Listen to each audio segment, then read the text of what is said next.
How do you feel about the Gold Coast City Council's plans to regulate fitness classes in our parks and on our beaches? Burleigh Councillor Greg Betts put the motion to Council and Council's approved it. It's now up to the Community Services Director to work out the fine print, although it is likely to be based on a similar model that's currently used for surf schools. Councillor Betts, good morning. Good morning, Nicole. Not a new issue, but when did this one come to a head? Well, it's only really this spring that it has become the source of more complaints than what it has been in the past. But can I say, Nicole, that really this is a problem that's a good problem to have, because what we're experiencing is a lot of people who are wanting to get in the outdoors and get fit and healthy, and that's a great thing. But regulating the number of classes or how many classes can be on a beach at the one time, is that going to undermine that? Well, it shouldn't. What it should mean is that people start to spread out their operations and move into areas where we're not going to have this clutter of groups all over the top of each other and taking up the space that would, potentially be used by general park users. What's been the nature of complaints that you've been receiving about all of this? Specifically, it's about the fact that the groups are there early in the morning when people are coming down to, I guess, do their own personal exercise, whether it's a walk on the Ocean Way or some exercise in the park. And we have, in Burleigh is what I'm referring to because I've got the complaints that are coming from that area, but we've got exercise equipment that is open to the public along the walkway there, and in some cases that's being taken up by the fitness groups, and the general public can't get to use it. We've also got picnic tables that are being taken over by the groups where they're leaving their gear and equipment and going off and doing their exercises, and someone who might want to come down and have a barbecue breakfast isn't able to use that table, not from someone else using it, but because it's been taken up with all this gear. So how does Council currently regulate surf schools? They're given an allocated space where they're able to operate from, and that's done on the basis that the surf school requires a certain amount of space to use to get some sort of area that they can teach people, and then that's also got to be considered with the flagged areas so that they're not close to people who are swimming in the flags. And then, the next group is allocated another space away from that so that there's no conflict there. Would businesses have to register and pay a fee as part of this regulation? There hasn't been any suggestion that there would be a fee involved, although that hasn't been ruled out, and I would imagine that potentially could be part of the report that comes back to Council. In the end, that would be a decision of the full Council to decide whether or not we wanted to charge for that right to use that space.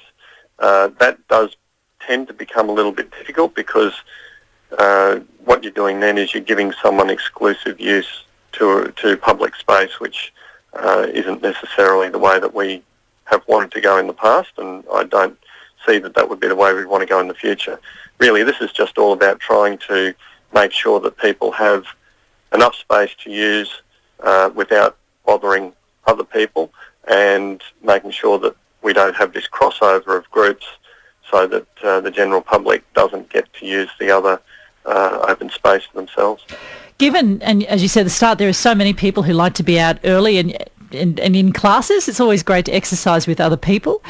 Would it be a register system where you'd have businesses that would have to register with the Gold Coast City Council, so then at least you know how many businesses you're dealing with?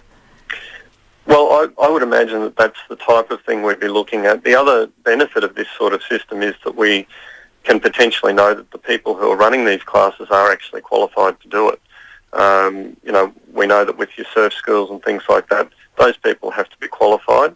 They have to have the correct safety qualifications with regard to rescuing people and first aid and so on. But with the personal trainers, we don't know who's out there. We don't know whether they're actually qualified to do this job, and possibly that could be something that comes off it, so that we know that the people who are actually out there teaching people are qualified to do so. Greg Betts, when will the Community Services Director nut this out so we've got more of an idea of how this is going to work?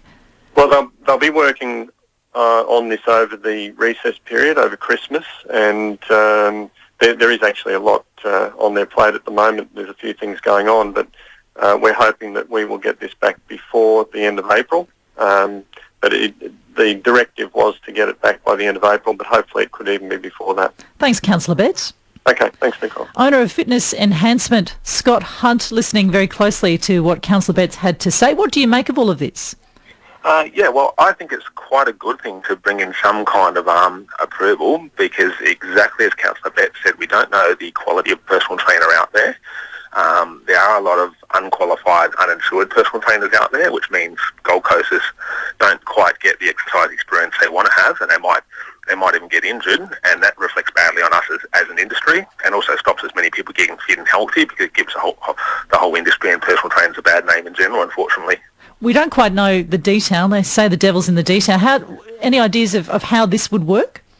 Yeah, sure. Well, to me, anyone who's running a professional, reputable business should be able to run sessions in parks, as long as it doesn't impact on the area too much and cause too much damage or make too much noise.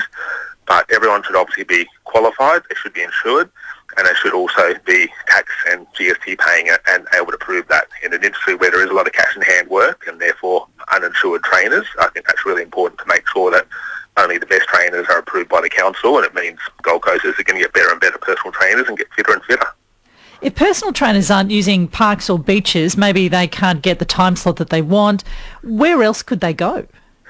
Well, there's lots of areas, lots of parks around, but we also own a studio in Nerang, and we also have a professional studio that we pay the money for to run a professional business, as well as doing sessions in parks as well. So to me, if someone's a very serious business operator, they'll be able to find a way around it, they'll be able to find a park they can get, and if they're a proper professional business, a lot of places do have a professional studio that obeys council regulations and zonings and so on as well. Thanks very much, Scott.